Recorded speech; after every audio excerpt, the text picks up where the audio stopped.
नमस्कार साथियों, मैं हूं विकास और आप देख रहे हैं विचारों का सफर विद विकास। आज हम बात करने जा रहे हैं उस सच्चाई की जिसे अक्सर लोग जानकर भी अनदेखा कर देते हैं। भारत में बाबागिरी के नाम पर चल रहे अरबों का धंधा। यह कोई साधारण मुद्दा नहीं है। यह एक गहरा सामाजिक, मानसिक और आर्थिक जाल है, जहां लोगों की भक्ति को बाजार में बदला जाता है, जहां आशीर्वाद की कीमत डोनेशन से तय होती है, जहां भगवान के नाम पर दुकानदारी, जमीन कब्जा, महिलाओं का शोषण, राजनीतिक गठजोड़ तक हो जाते हैं। क्या भारत जैसे आध्यात्मिक देश में धर्म का ये स्वरूप स्वीकार्य है? आज हम इसका गहराई से विश्लेषण करेंगे, तथ्यों पर, उदाहरण, केस केस स्टडी और समाधान के साथ। सबसे पहला पार्ट, बाबा है या बिजनेसमैन। एक साधु जो गुफा में बैठकर साधना करता था, अब वो इंस्टाग्राम पर रील बनवा रहा है। उसके भक्त 10 लाख प्लस हैं, उसकी वीडियोस पर व्यू आ रहे हैं करोड़ों में और डोनेशन में करोड़ों की रकम आ रही है, वो भी टैक्स फ्री। भारत में 50 से अधिक बाबा ऐसे हैं जो आंकड़े कहते हैं जिनके पास 50,000 करोड़ की संपत्ति है। इनमें से कई के पास प्राइवेट जेट है, विदेशों में संपत्ति है, खुद की यूनिवर्सिटी है और अपने ब्रांड के नाम पर एफएमसीजी प्रोडक्ट्स हैं। मतलब आजकल के बाबा स्पिरिचुअल गाइड नहीं, मल्टी ब्रांड बिजनेस मॉडल बन गए हैं।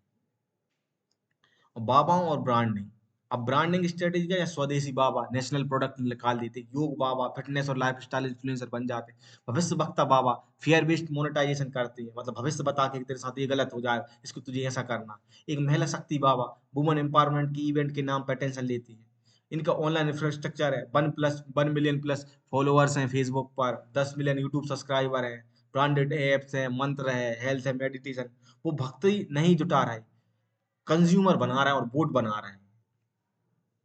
और आश्रम, स्पिरिचुअल डिज्नीलैंड, मतलब आश्रम पहले होते थे जिनको बोलते थे आश्रम। आजकल आश्रम हजारों एकड़ में बने, 5 स्टार सुविधा बना दी उनने, उसमें एसी लगवा दिया, कॉलेज खोल दिए, शूटिंग स्पॉट बना दिया।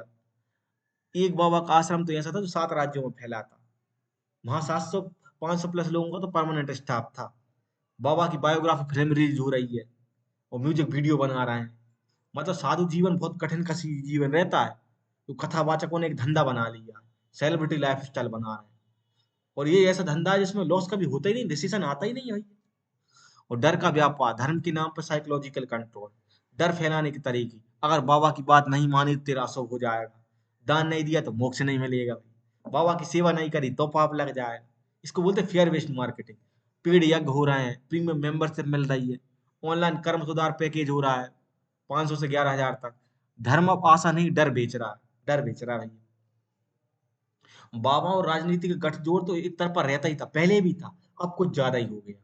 अब राजनीतिक बाबाओं के मंच पर जाते हैं और बाबा चुनावी समर्थन देते हैं, बदले में जमीन आसानी से मिल जाती है, टैक्स छूट मिल जाती है, मीडिया में छवि सुधर जाती है।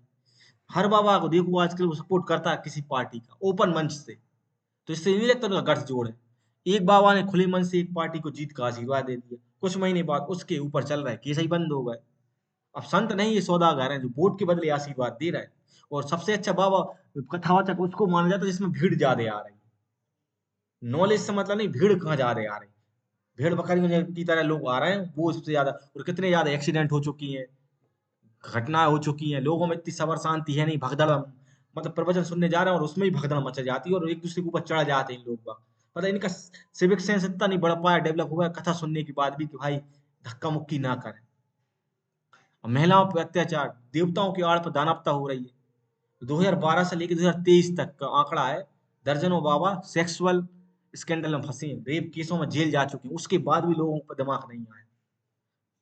घटनाएं क्या हो रही, माइनर गर्ल्स, जो छोटी गर्ल्स हैं उनका एक्सप्लॉइटेशन हो रहा है, महिला साधुओं के साथ सेवा के नाम पे शोषण हो रहा है, आश्रम में तंत्र मंत्र के नाम पे क्या क्या हो रहा है। मतलब ब्लाइंड भक्ति, नो अकाउंटेबिलिटी। बाबा तो भगवान ही है, दोस्त साबित होने ही नहीं देते भैया उनके ब्लाइंड फॉलोअर्स। अब धंधा ही धंधा, योग से एफएमसीजी तक पहुंच गए, जैसे प्रोडक्ट निकाल दिया, टूथपेस्ट, नूडल्स, आयुर्वेद की चूर्ण से लेकर ऑयल, बॉडी प्रोडक्ट, हर चीज पे बाबा का चेहरा। 2023 में सिर्फ 3 बाबाओं के ब्रांड ने 20,000 करोड़ का टर्नओवर किया। अब बाबाओं का आश्रम स्पिरिचुअल नहीं रह के कॉर्पोरेट हेड ऑफिस बन गया। इसका समाधान क्या है? सच्चा संत जो रहेगा वो हमेशा प्रचार से दूर रहेगा, या प्रचार होगा भी तो उसका ऑर्गेनिक प्रचार होगा, पेड प्रचार कभी नहीं करेगा पैसे लेके। हैं, उसके बाद राजनीति से दूर रहता है, उसे किसी राजनीतिक से मतलब नहीं, वो अपने धर्म पे टिका हुआ है। डोनेशन से भी दूर रहता है। वो ये नहीं कहता इसके नाम पे मैं वृद्धाश्रम बना रहा हूँ, हॉस्पिटल बना रहा हूँ, कन्या विवाह करवा रहा हूँ, उसके नाम पे पैसे दो दुनिया भर का। सरल जीवन रहेगा और गंभीर साधना रहेगी, मतलब सिंपल लिविंग, और उसकी साधना बहुत स्ट्रांग रहेगी। नकली बाबा के भी डांस करेंगे, फिल्मी गानों पे धुन पे भजन बना देंगे, कॉमेडी कर देंगे, घर परिवार की बातें सुनाएंगे, इलेक्शन पर बयान दे देंगे। कैमरा से नहीं डर रहा है, मतलब कैमरा के सामने वीडियो बना रहा है बेधड़क, इनको आइडिया हो चुका है कैमरे पे कैसे बोलना है। तो इससे आपको टेस्ट करना है कौन सा गुरु कैसा है। क्या वो आपको सोचने की आदत दे रहा है, मतलब आपको थिंकिंग पे रोक तो नहीं लगा रहा, मतलब ओपन माइंड बना रहा है आपको कि नहीं बना रहा। सवाल पूछने पर क्रोधित तो नहीं हो रहा। आपको टेस्ट करना है कोई भी गुरु, क्या उसका भक्त उसका प्रचारक है या उसका विचारक है। मतलब कई लोग क्या रहते हैं, उसके भक्त ब्लाइंड रहते हैं तो सिर्फ उसका प्रचार प्रचार करते हैं, और कई लोग ऐसे रहते हैं जो बाबाओं का मतलब फॉलो करते हैं, मतलब विचारक उनके विचार से बहुत ज्यादा अटैच्ड है, उनने जो बोला उसको कर रहे हैं ग्राउंड लेवल पे। वो देखना है आप। नहीं तो प्रचार तो बहुत से लोग कर रहे हैं, हम उन्हें बाबा के सुनते। कथा सुनने से कुछ हुआ है क्या? देश सुधरा है? कभी नहीं सुधरा। ये तो कभी गुलाम ही नहीं होता देश। धर्म क्या होता है? विवेक और आत्मा की शांति। धर्म उससे कहते हैं जैसे विवेक जागृत हो। विवेक जागृत करता है उसको बोलते हैं धर्म। तो बिना सत्संग के विवेक जागृत नहीं होता है, और आत्मा की शांति मिली। अब बाबागिरी में क्या मार्केटिंग हो रही है, बहुत बड़े बड़े बैनर होर्डिंग और मंच, 10-10 लाख लोग आ रहे हैं, पॉलिटिक्स हो रही है, पैसे को बर्बाद हो रही है। फिर उसमें भंडारा करवाएं, भंडारे के नाम पर, मतलब भूखे हैं क्या लोग? खाने जा रहे हैं क्या वहां पे? मतलब ज्ञान लेने जा रहे हैं, क्या करने जा रहे हैं पता नहीं, बिल्कुल धंधा ही बन गया पूरा। भारत एक आध्यात्मिक देश रहा है और रहेगा, पर जब आध्यात्मिक व्यापार बन जाएगा तो साधना नष्ट हो जाती है। अब समय है धर्म को बचाने का और बाबागिरी के धंधे को समझने का। भक्ति होनी चाहिए, बिल्कुल होनी चाहिए, क्योंकि बिना भक्ति के मोक्ष हो ही नहीं सकता। आदमी तर ही नहीं सकता, भवसागर से पार जा ही नहीं सकता। लेकिन आंख खोल के करना है, ब्लाइंडली नहीं करना है कि रो रहे हैं गा रहे हैं। अगर आपको ये बात जरूरी लगती है तो इस वीडियो को सभी तक पहुंचाएं। अगर आप चाहते हैं कि इस तरह की बेबाक आवाज हम उठाते रहें तो हमारा सहयोग करें, हमें फाइनेंशियल सपोर्ट करें। मैं हूं विकास और ये था विचारों का सफर। सोच बदलो, समाज बदलेगा। जय हिंद।